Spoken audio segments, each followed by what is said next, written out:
So ito mga pips ang Cherry Aqua S10 Lite. And masasabi ko mga pips na mahirap makahanap ng mga cellphone na yon na under 1,000 pesos. Naiisip ko pag under 1,000 pesos, naiisip ko CDR King, which is kind of weird pero CDR King is dead. And meron dito mga pips ang Cherry Aqua S10 Lite which is around, I believe, nasa 999 pesos. Sometimes nag-sale siya ng under 900 pesos. So what is up sa inyo mga pips? My name is Daniel Stroya. Welcome back to my YouTube channel.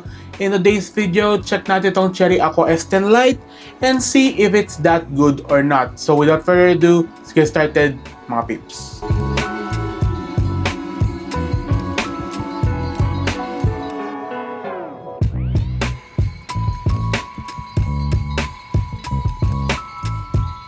So, ang specs nito mga pips ay naka MediaTek to P23. Meron siyang 2GB of RAM. And yes, as a budget phone in 2022, 2GB of RAM lang meron nito. 16GB of storage. Pero mga pips, meron siyang upgradable na storage. From 16GB of storage, pwede mo siya gawing 128 via microSD. Palakpakan tayo dyan mga pips.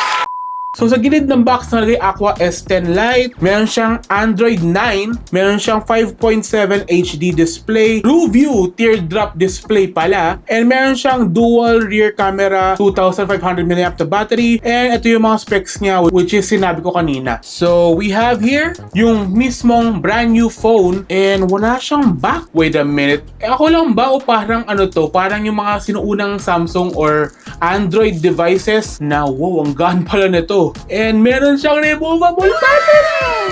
When will you ever come back? Yung back cover ay kulay pula! Ay, makaliktad. And meron siyang power adapter. Check natin ilang watts ba to. I believe this is 5 watts. And we have here the 2,500 mAh na battery. Ay, hindi ko alam kung may charge pa ba to, pero check natin. And wow, ang gaan ng battery. So, lagyan natin dito yung mismong battery. And damn, ang dami yung fingerprints na yun na.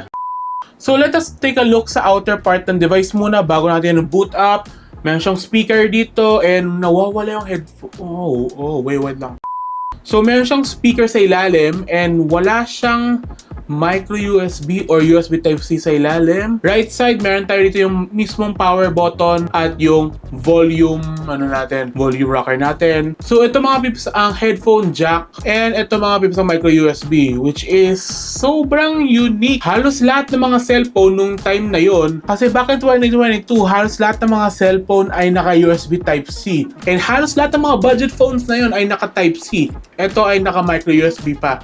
And lastly, check natin kung ano sa loob ng box. We have here, ako lang ba, parang ang gaan ng earbuds na ito.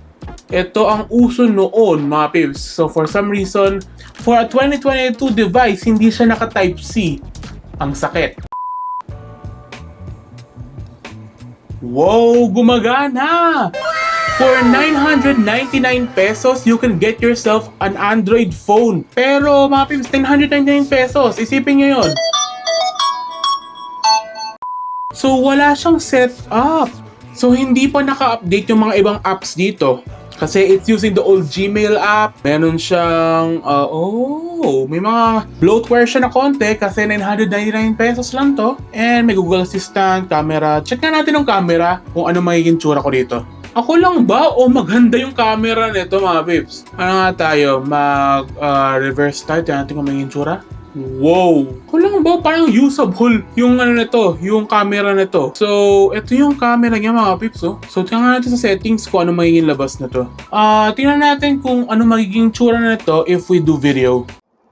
Testing, 1, 2, 3. Hello everyone! Tapos, sara natin. Hello, testing. Ako lang ba parang masyadong mabagal lang yung camera pero pwede na. So after 10 minutes of using this phone, masasabi ko mga pips na umiinit na konti yung battery sa likod. I believe dahil plastic lang kasi yung likod nito compared sa iba na naka-glass na. Pero mga pips, usable pa ang phone nito eh. A few moments later. Kala ko S10 Lite to. Well, 999 pesos gets you that. Pero yung likod niya is tugma sa S10 Lite. So after doing some research mga peeps, S8 Lite to, pero ginawa ng Cherry Mobile is rename it to S10 Lite para lang masabi na mas bago to. So tingnan natin, mag-update tayo ng mga apps. Check natin kung gagana ba. Oh my gosh, nag-crash. Tingnan natin. Open ka YouTube. Ako lang ba, bakit ayaw mag-on ng YouTube for some reason? Yun nga yung pinaka-basic task na dapat mo pwede gawin. Boy, wait, ang gumana. Ha! Got. So we have YouTube opened and gumagana siya. Itong 999 pesos na cellphone na ito, sobrang solid siya if you're planning to do like basic video watching, pagnonood ng TikTok. Pero tingnan natin kung ano magiging sound nito if we like play a video of mine. So expect ko naman sa phone na ito ay mag-crash siya paminsan-minsan. I still don't believe na itong phone na ito is 999 pesos.